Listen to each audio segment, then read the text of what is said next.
দর্শক পাঠক স্বাগত সকাল সন্ধ্যার নিয়মিত আয়োজন কি খবরে বার্তা কক্ষ থেকে আজ আপনাদের সঙ্গে আছি আমি শর্মিলা সেন্ড্রোলা।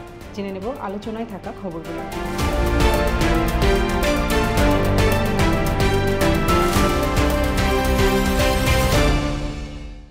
আষাঢ়ের মাঝামাঝিতে সারা দেশেই বেড়েছে বৃষ্টি, সেই সঙ্গে উজানের ঢল মিলে সিলেট এবং সুনামগঞ্জ আবারও পড়েছে বন্যার ঝুঁকিতে। সুরমা, পিয়াইন, সারি নদীর পানি এর মধ্যে বেড়ে গেছে। এতে নতুন করে প্লাবিত হয়েছে সুনামগঞ্জের নিম্নাঞ্চল। ঢাকার মেট্রো রেলের টিকিটের ওপর এখনও ভ্যাট বসানো হয়নি। এতে আগের ভাড়াতেই চলাচল করা যাচ্ছে এই গণপরিবহনে। মেট্রো রেল কর্তৃপক্ষ ডিএমটিসিএল জানিয়েছে, টিকিটের দামের ওপর 15% ভ্যাট বসানোর বিষয়ে তারা এনবিআর-এর সিদ্ধান্তের অপেক্ষায় রয়েছে।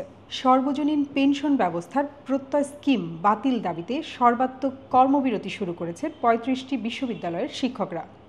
এই কর্মবিরতিতে যোগ দিয়েছেন বিশ্ববিদ্যালয়ের কর্মকর্তা ও কর্মচারীরাও। ফলে সোমবার সকাল থেকে হয়নি কোনো ক্লাস বা পরীক্ষা। এতে অচল হয়ে পড়েছে এসব বিশ্ববিদ্যালয়।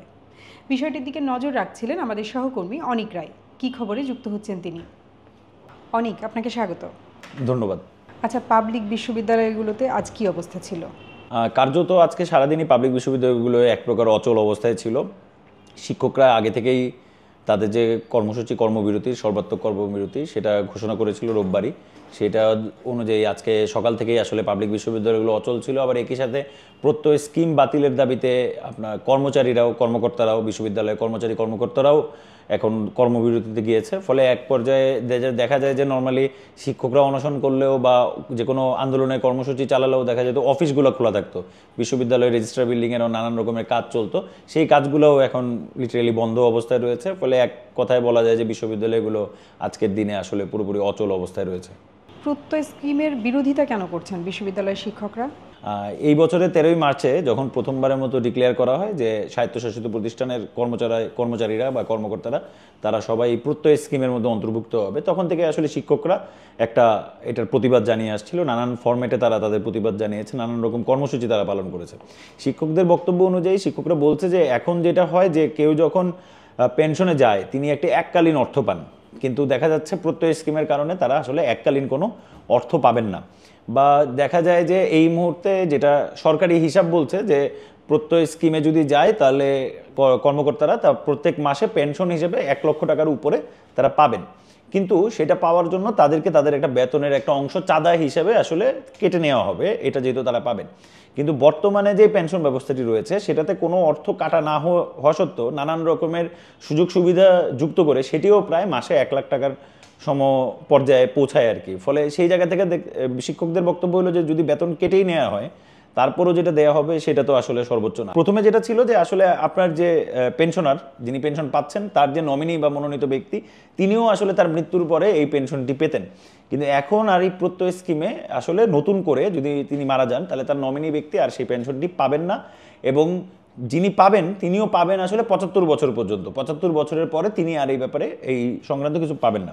ফলে শিক্ষকদের একটা বড় ধরনের আশঙ্কা যে এমনিতেই বাংলাদেশে শিক্ষকদের আলাদা কোনো বেতন স্কেল নেই, যেটা আসলে সারা পৃথিবীতেই দেখা যায় যে বিশ্ববিদ্যালয় শিক্ষক বা শিক্ষকদের জন্য আলাদা একটা স্কেল বরাদ্দ থাকে, কিন্তু বাংলাদেশে সেটি নেই। ফলে বাংলাদেশে প্রচুর শিক্ষক যারা ঢাকা বিভিন্ন বিশ্ববিদ্যালয়ে ভর্তি শিক্ষকতা শুরু করেন, তারপর হয়তো বা বিদেশি কোনো ইউনিভার্সিটিতে তারা পিএইচডি করতে যান, তারা আর ফেরত আসেন না, কারণ যে অপরচুনিটি বা যে এই সুযোগ সুবিধাগুলো তারা সেই বিদেশি ইউনিভার্সিটিগুলোতে পান সেগুলোর আসলে খুবই কম বাংলাদেশে আছে। তো এখন যেগুলো আছে সুযোগ সুবিধা তার মধ্যে একটি হলো এই পেনশনের একটি অর্থ। ফলে সেটাও যদি এখন বন্ধ হয় তাহলে হয়তো বা দেখা যাবে যে সামনের দিনে বাংলাদেশে এইসব ব্যবস্থাপনায় আসলে বা শিক্ষকতা পেশায় বা বিশ্ববিদ্যালয় কেন্দ্রিক যে শিক্ষকতা পেশায় সেটাতে আরও বেশি টান পড়বে, হয়তো বা মেধাবীদের আর এখানে পাওয়া যাবে না। এটা মূলত শিক্ষকদের এই স্কিমের বিরোধিতা করার মূল পয়েন্ট। তারা মূলত কি চাইছেন আর তাদের যে দাবি, এটা নিয়ে সরকারের কি কোনো সিদ্ধান্ত জানা গেছে? শিক্ষকরা মূলত 3টি দাবি করছেন। শিক্ষকরা 3টি দাবিতে এখন পর্যন্ত তাদের যে আন্দোলন সেই আন্দোলন পরিচালনা করছেন। সেই 3টি দাবির মধ্যে একটি হলো প্রত্যয় স্কিমের যে প্রজ্ঞাপনটি সেই প্রজ্ঞাপনটি বাতিল করতে হবে, সুপার গ্রেডে বিশ্ববিদ্যালয়ের শিক্ষকদের অন্তর্ভুক্তি করতে হবে সর্বোচ্চ গ্রেডে, এবং শিক্ষকদের জন্য একটি স্বতন্ত্র বেতন স্কেল দিতে হবে। এই মূলত 3 দফা দাবিতে শিক্ষকরা আন্দোলন চালাচ্ছেন। আর এ ব্যাপারে আসলে গতকাল এইচএসসি পরীক্ষা শুরু হয়েছে, আমরা সবাই জানি। সেই পরীক্ষাকে কেন্দ্র করে শিক্ষামন্ত্রীর একটি প্রেস কনফারেন্স হয়েছিল, কিন্তু এইচএসসি পরীক্ষা নিয়ে কথা বলার কথা থাকলেও সেখানে শিক্ষামন্ত্রী আসলে আপনার এই বিশ্ববিদ্যালয় শিক্ষকদের আন্দোলন নিয়েও কথা বলেছেন। তিনি সেখানে যেটি বলেছেন যে সরকার আসলে পর্যবেক্ষণ করছে, পরিস্থিতি বুঝে সরকার আসলে সিদ্ধান্ত নেবে কি করা যায়, এবং তিনি বলেছেন যে এটা আসলে সরকারের নির্বাহী অংশের আসলে সিদ্ধান্ত, ফলে সেখানে শিক্ষা মন্ত্রণালয়ের কিছু করার নেই, শিক্ষা মন্ত্রণালয় জানাচ্ছে।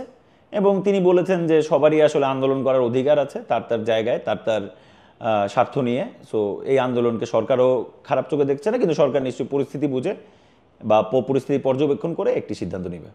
অনেক আপনাকে ধন্যবাদ। ধন্যবাদ আপনাকে। ফ্রান্সের পার্লামেন্ট নির্বাচনে প্রথম দফায় ভোটে চরম ডানপন্থীদের জয় জয়কার দেখা যাচ্ছে। দ্বিতীয় দফায় সেখানে ভোট অনুষ্ঠিত হবে আগামী রোববার। এবার ডানপন্থীরা জয়ী হলে দ্বিতীয় বিশ্বযুদ্ধের পর এই প্রথম দেশটির নিয়ন্ত্রণ তাদের হাতে যাবে। এছাড়া খেলার সর্বশেষ আপডেট জানতে পারবেন সকাল সন্ধ্যার পাতায়। দেশের ও বিদেশের আরও অনেক খবর প্রকাশ করেছি আমরা। এসব পড়তে ক্লিক করতে হবে সকালসন্ধ্যা.com। আমাদের পাবেন ফেসবুক, ইউটিউব ও এক্স হ্যান্ডেলও। সকাল সন্ধ্যার সঙ্গেই থাকুন।